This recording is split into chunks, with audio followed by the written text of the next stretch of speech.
I attempted a Nuzlocke in Pokemon TCG Pocket. And yes, I know you're probably wondering how that's possible, so here's how it works. As the Genetic Apex expansion was coming to a close a while ago, I decided to gather up all the cards from the 3 now iconic packs and put them to the test. In this challenge, I'm granted one of every base card in the expansion with the goal of gathering as many wins as possible before all 219 cards have been knocked out in battle, because if a card is knocked out in battle, it's gone forever. So, make your predictions in the comments now. How many wins will one Genetic Apex set gather before going extinct? My initial task was creating the perfect deck to begin with. During the first few months of Pocket, I had grown to be a Venusaur EX user, so I decided to start there by get it, because I'm touching grass. As you can see, being restricted to just one of every card makes this deck a lot less scary, or I guess scarier for me. So this was it, the first battle. Starting out by going second was certainly ideal, but we were forced to lead with Bulbasaur, our only basic Pokemon in hand. I pulled Caterpie on the next turn, an elite bench card once fully evolved. My opponent ironically also brought Grass to the battle, leading with an Execute when... So, yeah, we lost Bulbasaur on literally the very first turn my opponent could attack. Not only that, Caterpie was also fodder for the EX foe. This is easily the worst start I could have dreamt of, losing not only those basic Pokemon, but their entire evolution lines. One of the best supporters in the game and the bulkiest attacker around. A true nightmare start. But there was no time to mope.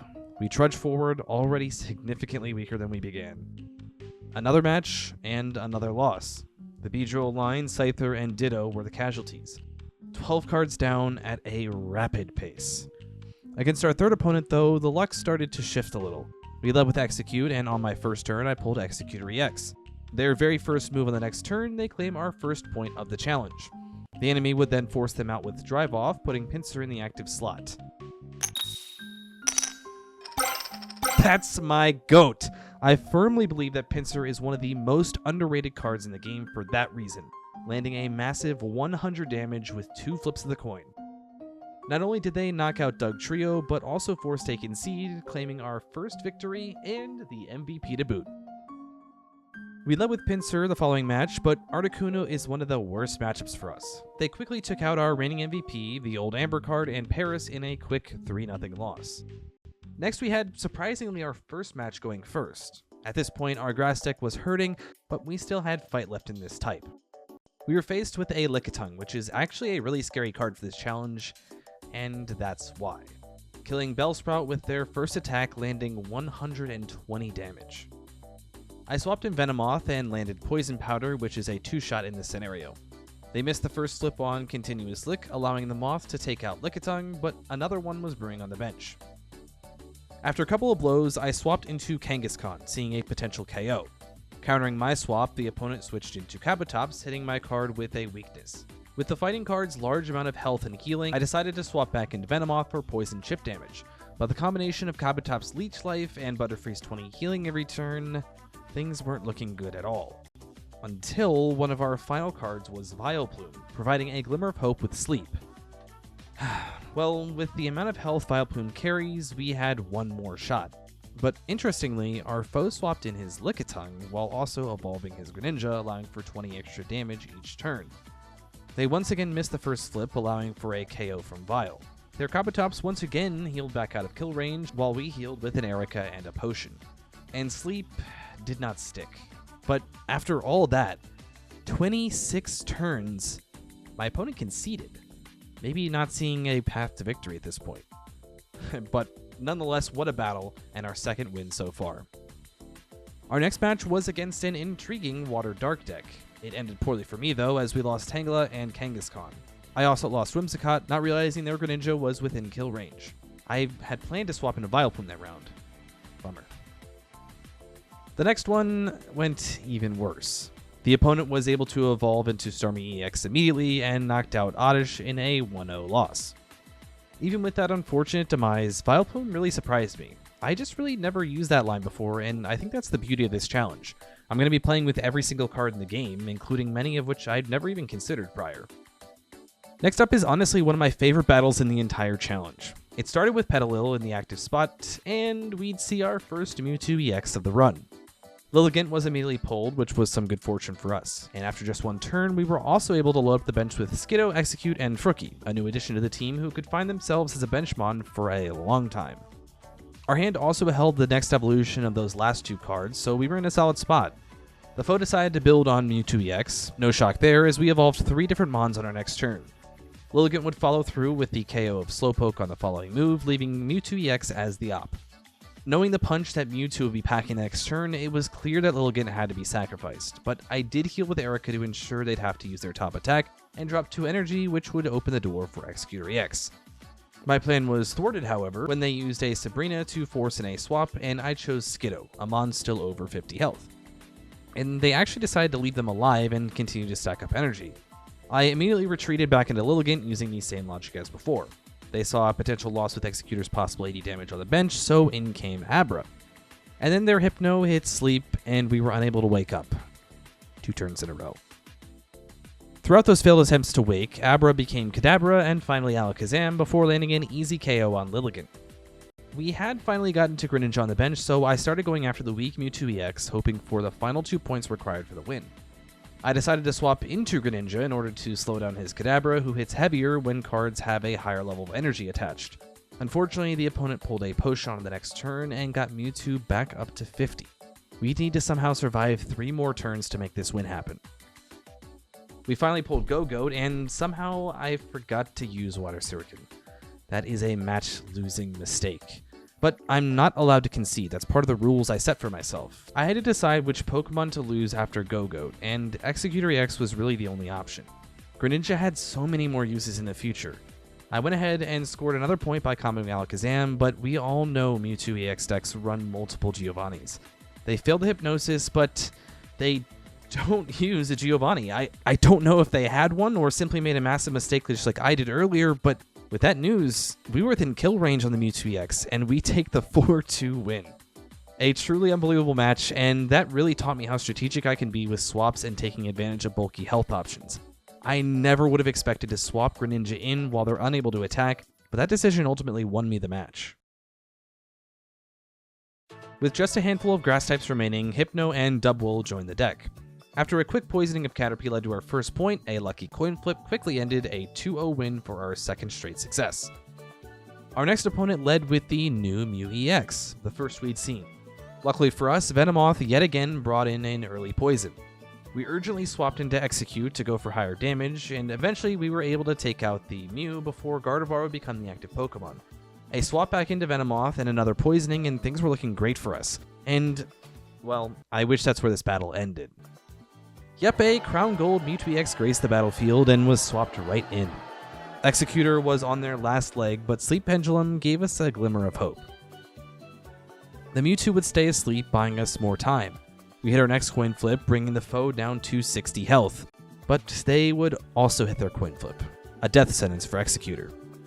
The only hope was Venomoth's poison, so with 20 health, the sacrifice was our last chance to win this. We'd hit sleep and poison, leaving Mewtwo with 20 health. They were on the ropes. They'd wake up, but the fact remained, poison would force a swap.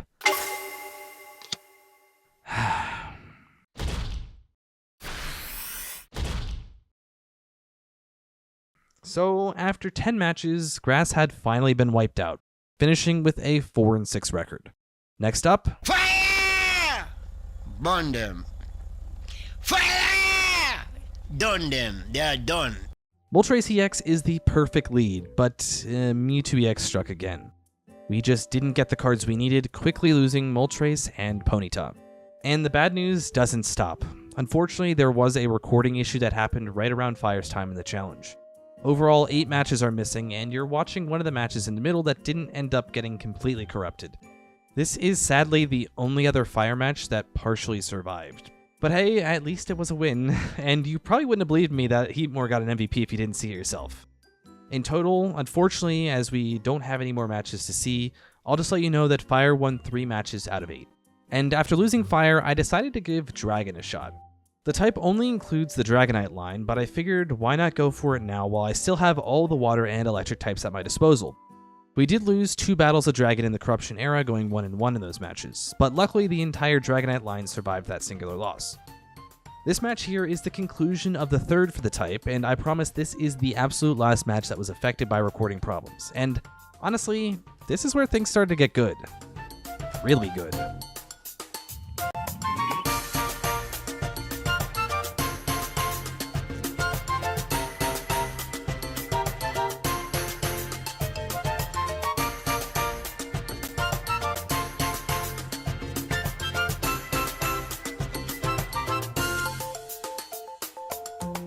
We were on an absolute roll, but throughout using the Dragonite deck, we'd slowly lost cards even when we were winning.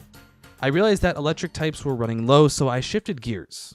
Thunder? What's he talking about thunder? You know, because thunder always comes after lightning. But I almost certainly waited too long. Directly following a win with Greninja bringing home the MVP, we lead with Rattata. Yeah, this is not exactly an ideal electric deck right here. But our luck was decent here, pulling Raticate right away and actually landing a KO as we built up Hypno and Zapdos on the bench. As the foe swapped in Frostmoth, it's revealed that we're facing a Dragonite deck. But we've got a massive head start on a deck that takes time to build up. After trading Sleep Hits, they'd failed the coin flip and we didn't, giving us an easy opportunity to swap into Zapdos for the 2-0 lead. And they must have not pulled their Dragonite at any point, because after swapping into Dragonair, the opponent conceded. Next, we lead with Tynamo, and as a reminder, we lost the rest of that evolution line earlier in one of the Dragonite battles. Yeah, that's how badly I was searching for electric types to use. As you can see, the opponent started with a Dratini. We'd be facing yet another Dragonite. This is probably the single scariest matchup in this challenge. Sure, it might not be the best deck in the game, but typically, we have choices on what cards we need to let be KO'd at certain points. Against Dragonite, any Pokemon we put on the field could be vulnerable. They end up swapping Dratini out for Druddigon as a shield, and there was simply nothing I could do as I watched the opponent build up a fully charged Dragonite behind that shield. This was bad. Really, really bad. And before I knew it, they had a fully charged Starmie EX ready to go as well. We'd finally take out Druddigon, but that cleared the way for Dragonite. Damage was spread across Zapdos, Raticate, and Zapdos EX. All we could do here is pray for 3 out of 4 of Zapdos' coins to hit on Thundering Hurricane. And with that miss, we'd almost certainly clinched failure. Zapdos EX fell, and in trying to preserve base Zapdos, I threw in Pincurchin on the bench, hoping they could soak up a target from Draco Meteor. But as fate would have it, that move perfectly split on all 4 targets, knocking out 3 of them. An absolutely brutal 5-1 loss. Even though we lost 4 different cards, Lightning was not dead yet, but we sent out probably the worst team of the challenge so far. And I'm sure you're not shocked to hear that Articuno EX mopped the floor with this squad, killing Pikachu, Electabuzz, and Raticate quickly. The next battle started with Meowth, and yep, it's another Dragonite deck. But the opponent actually ended up leaning on Electros the most, leaving Dratini empty for now. Our Persian fell to a Thunderfang, but they actually did a great chunk of damage, leaving the lead at 30 health. And this right here is the saddest part of all for the Lightning type. Pikachu EX, which is one of the best cards of the type, is so handicapped by our lack of remaining cards. But for now, 30 damage is just enough to get the job done. And not only did it knock out Electros, but it caused the foe to concede. Curious decision, but hey, I'll take it. Chalk up Persian as the most surprising MVP yet. And that was the last we'd see of Electric. Or I wish it was. Because unfortunately, I have to show you this immensely quick 3-0 defeat. Sorry, Lightning enjoyers, I did not do this type justice. But with that disappointment aside, it's time for water. And lots of it.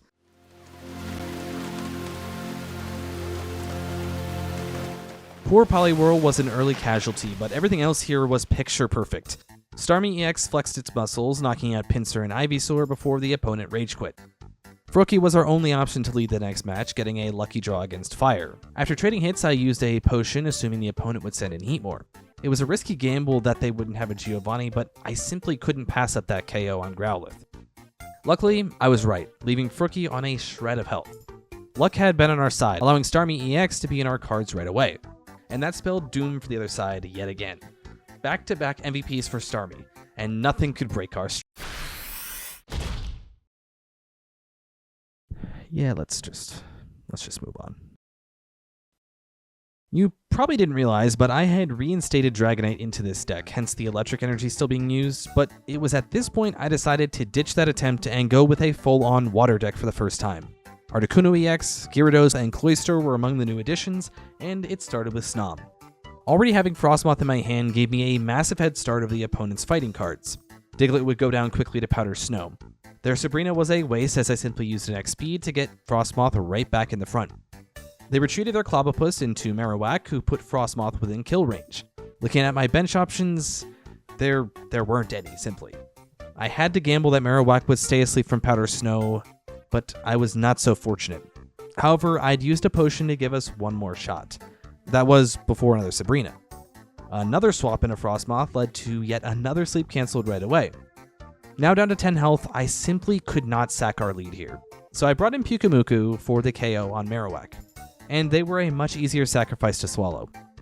That open spot allowed me to place Magikarp and use Misty for the first time, landing 1 heads.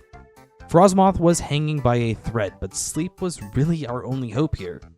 Where have I heard that before? And of course, it did not stick. With the match not at 1-1, this would be close. As luck would have it, our research pulled Articuno EX. Using the foe's own attack against them, Articuno took the blow, which led to Gyarados swooping in to save the day. What a win, and Frostmoth with the much-deserved MVP. That win was exhilarating, and it's exactly what this challenge is all about, winning in ways I would have never expected. And you know what? Coming off that high, it's time for Lightning round. First was not a good matchup, with Electric being super effective. Raichu quickly struck down Lapras, Magikarp, and Seadra. Our fortunes turned, facing Fire next, and while Psyduck did fall in this match, everyone's favorite chronically ill Pokemon claimed an MVP after a concede. Another Fire matchup ended up with Blastoise EX domination, but that luck quickly turned as Articuno EX wiped the floor with Goldeen, Shelter, and Wartortle. Misty had 5 straight coin flips and caused a Celebi user to rage quit. Arcanine destroyed us fairly quickly to follow, and yet another loss to Fire, leaving Water pretty dang crippled. Well, that was fun, right? By now you're probably wondering which Water cards were even left, and there's not many lines still alive. I decided to fill up the rest with a few colorless cards. And in probably the most scuffed battle of the entire challenge, one of those cards, Dodrio, combined with Water Shuriken to take out the lone execute on just our 3rd turn. But the madness didn't stop there. The very next match, a lone Snivy was taken down by Dodrio. Back-to-back 1-0 wins and back-to-back MVPs for Dodrio of all cards. Going up against Fighting next, Swanna would do a decent number before falling to Primeape, and Hypno was literally useless as the active Pokemon, so I swapped them out for Doduo, who took a KO on Primeape. Hypno put their lead Persian to sleep, and it stayed that way multiple turns in a row, long enough for who else? Dodrio to take the KO. But alas, Machamp EX would stop this Cinderella story in its tracks. When a Sabrina was used, I had to decide between losing Greninja or Hypno, and I chose the latter. And with one final Mega Punch, the legend of Dodrio would come to an end. Rest in peace, buddy. Speaking of legends, it's time to once again bring back a dragon. Celebi led, as it was becoming quite the meta deck in its own right. After getting hit in the mouth with 1 coin flip 2 turns in a row, we would KO Celebi with Dragonair.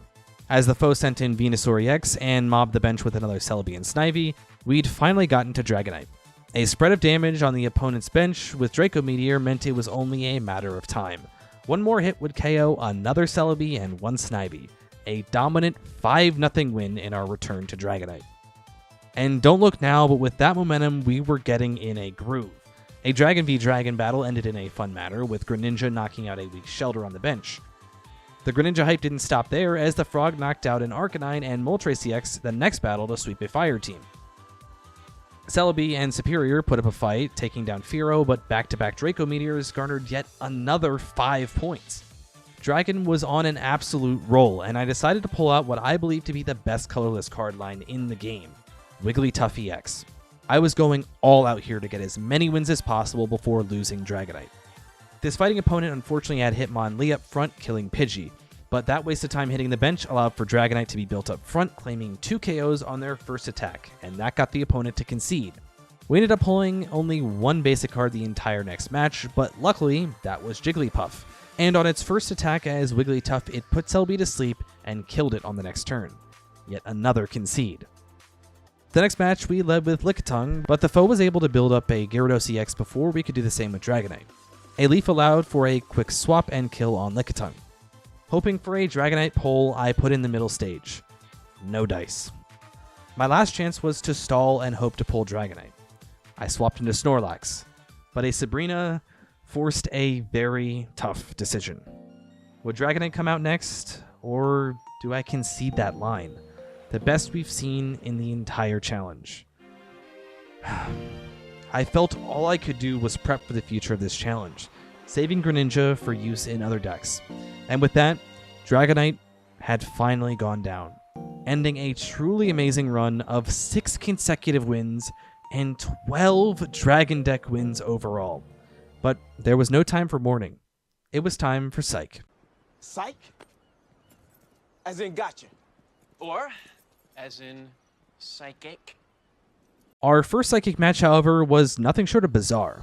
We only pulled Ralts to start, but our opponent didn't seem to be having much luck either. We were able to fully evolve to Gardevoir and start setting up an Abra on the bench when we killed their lead Pidgey. And I guess they had a really tough hand, as they conceded the following turn. A lucky first win for the type. But that luck would quickly even out, as Moltres EX and Charmander combined with my current hand was enough for me to land on not placing Frookie or Abra and just eat the loss. And the following didn't end well for us either. Yet again, Gardevoir was our first Pokemon who could actually do damage, but they quickly became endangered, so I swapped into Woobat. But a fully stacked electric team was scary. And then Sabrina came out. And with that, Gardevoir, Swoobat, and Abra fell in rapid succession. Frookie would then get stuck out front against Articuno EX, and as we had no other basic Pokemon available here, things had gone sour. And quick. Losing Greninja absolutely sucks here. Their impact on countless battles in this challenge really showed what they can do. But the losing wouldn't stop there. A Celebi deck killed off Mewtwo, Slowpoke, and Jinx. We would finally get back on the board the next match with Gengar EX against this really odd opponent who conceded after 1 point. This next match also ended with a 1-0 concede, and man, I know that I'm really winging it through these Psychic matches, but there's definitely something I began to notice this late into the challenge. People give up very easily in this game. I know that sometimes you're dealt a bad hand, but man, look at some of my early wins. The Lilligant MVP, Heatmore, and even a couple of Dragonite wins. Things were looking grim, but when you don't give up, you never know what's going to happen. But, I mean, I guess I'll take the wins. As I noticed I was running quite low on filler cards, I tried going for a joint deck with Dark and Psychic, but that didn't end well at all. The opponent quickly got 2 Marowak EX, knocked out Mr. Mime and Mewtwo EX, so I abandoned that idea and decided to toss my best remaining colorless cards into the fray. Next up, we faced a Mewtwo EX deck, the classic OG meta. We led with Ghastly, holding a Gengar EX in our hand. Just a couple of turns in, they hard swapped into a Mew EX instead. We luckily pulled Haunter the next turn, showing us a light at the end of this tunnel. But we couldn't take out Mew before a swap, and with Gardevoir on the bench, it was looking really bad. I tried to swap into Minshao, comboed with Giovanni to bring his active Mewtwo within kill distance for Gengar, but a Sabrina would squash any hopes I had. After another deck adjustment, I could really feel the end of this challenge looming. I was throwing in any cards I could find that did colorless damage. It was getting bare.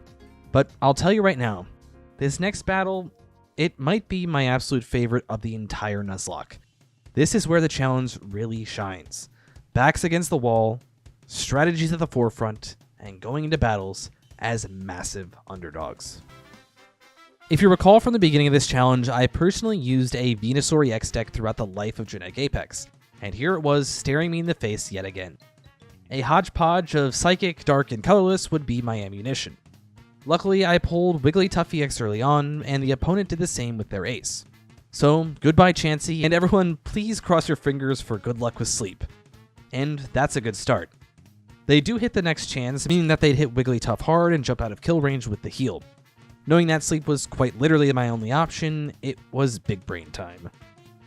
With the Giovanni in hand and Sleepy Sawing doing 80 damage, I knew there was no one-shot option. We'd be 10 damage short. So I swapped into Golbat, whose wing attack would do 40 damage, 30 of that being healed back when they inevitably knock out the Golbat. Since the opponent had already used 2 potions earlier in the match, I was gambling that they wouldn't have an Erica available. And sadly, they felt something was going on and swapped into Pinsir. But Pinsir, my goat, missed both heads, opening the door for some damage. But not only did they do it once, they did it again. Now, I could have taken my first point after that by using a Giovanni, and I really thought about it, but my original plan of taking out Venusaur with said supporter seemed like the better move at this point. And somehow, Pinsir continued to prolong our run, missing 2 more coin flips. Golbat's life was put on the line over and over, but they survived to swap onto the bench in favor of Gengar, who would knock out Pinsir. Although this meant we couldn't swap into Wigglytuff the next turn, Gengar's Bother would guarantee no Erica would be used, meaning the opponent knew that they had to do something. So they used an X speed and thought for 40 seconds before swapping into Executor EX, knocking out Gengar. And as it seemed from the very beginning of this battle, it was coming down to the flip of a coin.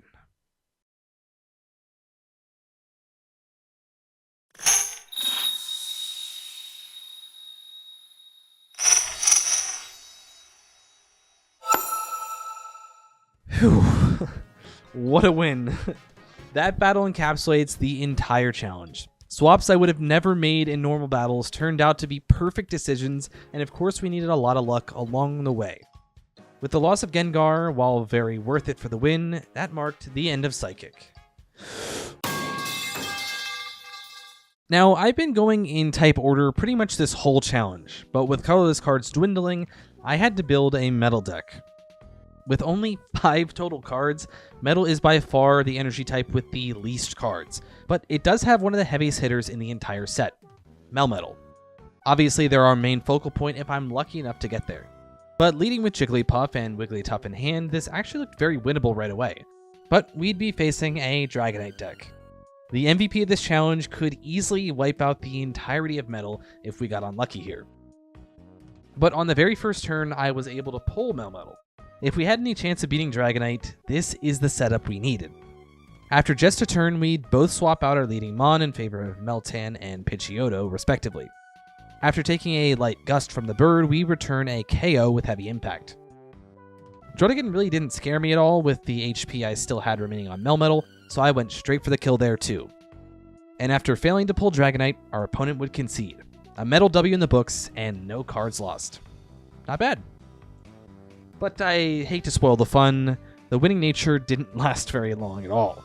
Wigglytuff took out a Druddigon to start the next match, but Pidgeot EX swooped in to return the favor and took down Mawile as well. And after that, in a blink of an eye, Dragonite took out Centiskorch, Pawniard, and Zubat in the next. In a last gasp attempt to get one more shot at glory with Melmetal, I went with a very unorthodox Metal fighting deck. And I actually took down Bulbasaur with Geodude, had Meltan stack with more than enough energy, but the star of the show never did. Meaning it was out with Metal, and in with... Another one of the smallest types, Darkness, is going to be tough. There were really 2 viable options with Dark in Genetic Apex. A Koga deck, aka Muck and Weezing, or the Nidos, the latter of which is extremely hindered by the challenge rules, because the Nidos depend on having each other and multiple of them, which I can't do. So I just decided to toss them all into a singular deck because I really don't have any other options at this point. Our first matchup was against Celebi, which at this point had become disgustingly popular. I had led with Grimer, and although I knew I was leaving them in danger, I needed this Celebi poison to have any shot. Luckily, they missed 1 coin flip, allowing me to evolve into Muck.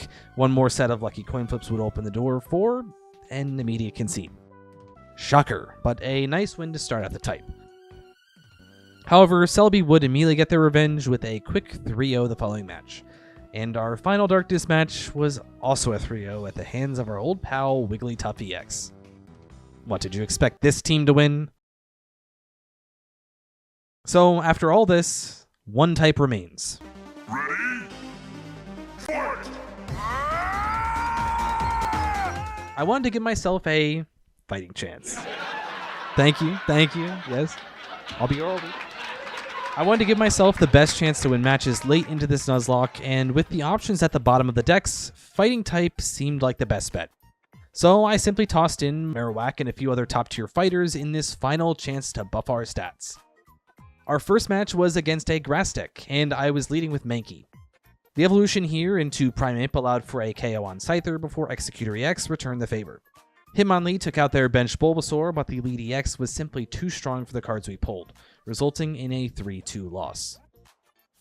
The next foe was interestingly also fighting, and they're using Rhyhorn? We started with a Cubone and had Marowak EX in hand, and it took us 2 attacks, but Marowak KO'd Sandslash and ultimately led to yet another concede. A couple of EVs graced the field as we led with Hitmonchan, quickly knocking out their lead. But we also had been slowly building up Machamp on the bench, and once my favorite rainbow card was laid down, the opponent gave up. The concedes are frustrating, but they're also really funny at the same time. I mean, if you see that fist, are you waiting around to see how much it hurts? So the next battle is one that just screams scuffed. It was a straight up 1v1. Greninja versus Doug Trio. After surely raging over the number of times we hit heads on Dig, which was 3 of 4 by the way, the opponent conceded, which would result in the elusive 0-0 win, quietly giving us our 3rd consecutive victory, our longest streak outside of Dragonite's multiple 5+ win streaks. 2 Druddigans led against Machop as Machamp EX waited in the wings. Just a couple turns in, we'd pull Machoke, and that flying fist would hit the battlefield yet again, this time easily sweeping both Druddigans and Greninja without breaking a sweat. And that one right there marks yet another milestone. This was our first time the whole challenge going 4 straight battles without losing a single card. Quite the streak. The next match we'd go up against an Articuno EX deck. As we attempted to build up Machamp yet again, we'd been hit with a few doses of splash damage while Dotrio went down, before this blizzard nearly spelled the end. But Machoke survived and evolved to take out Articuno and was still left with 90 health, outside of one-shot range for any of the opponents.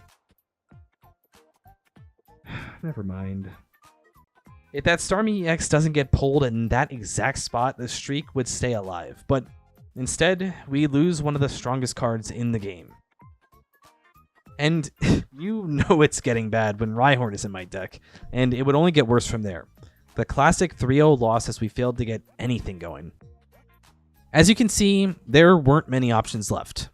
I told myself going into this challenge that I wanted to be able to field a competitive team throughout. Looking at this deck and knowing these are quite literally the final cards we have left, all I could do was reflect on this challenge, because I knew that if we lost any Pokemon in the upcoming fight, it would be the last fight of the Nuzlocke. I couldn't help but hope for just one last really fun battle. And starting out with Cubone while holding a Marowak is a great beginning. But as we evolved into that Marowak EX, things went sour.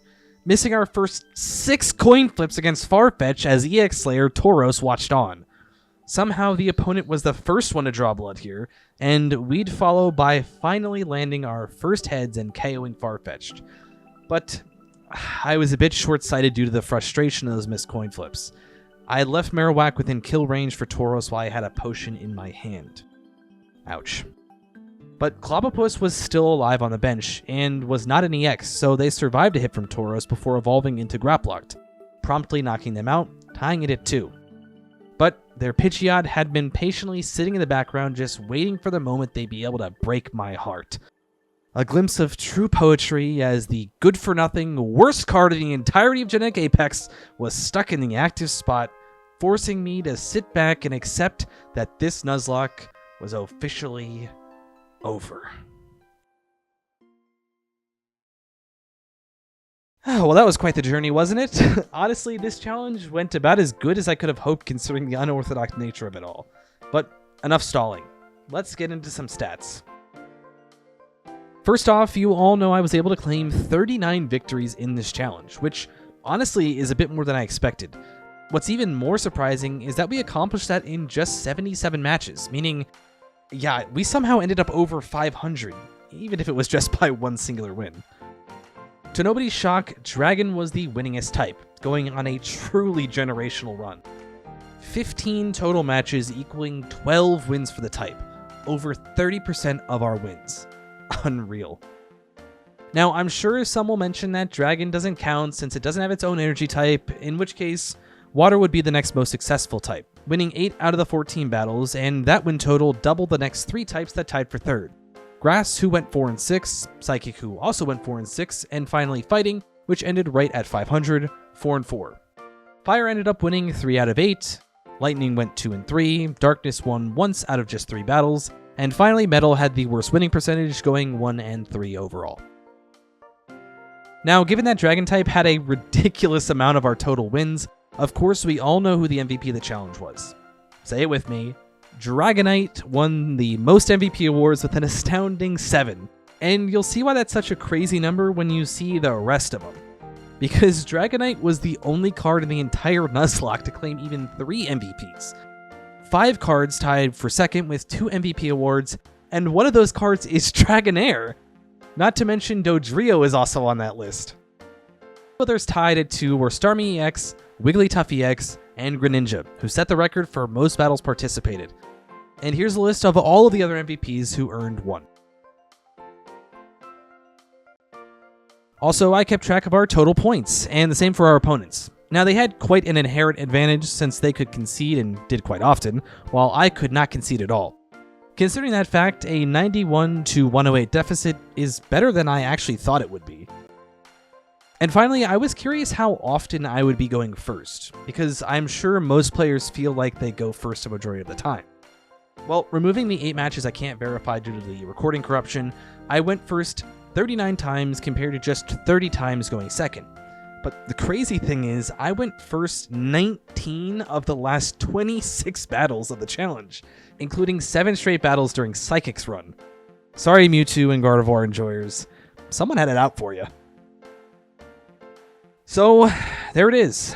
The first Nuzlocke in Pokemon TCG Pocket.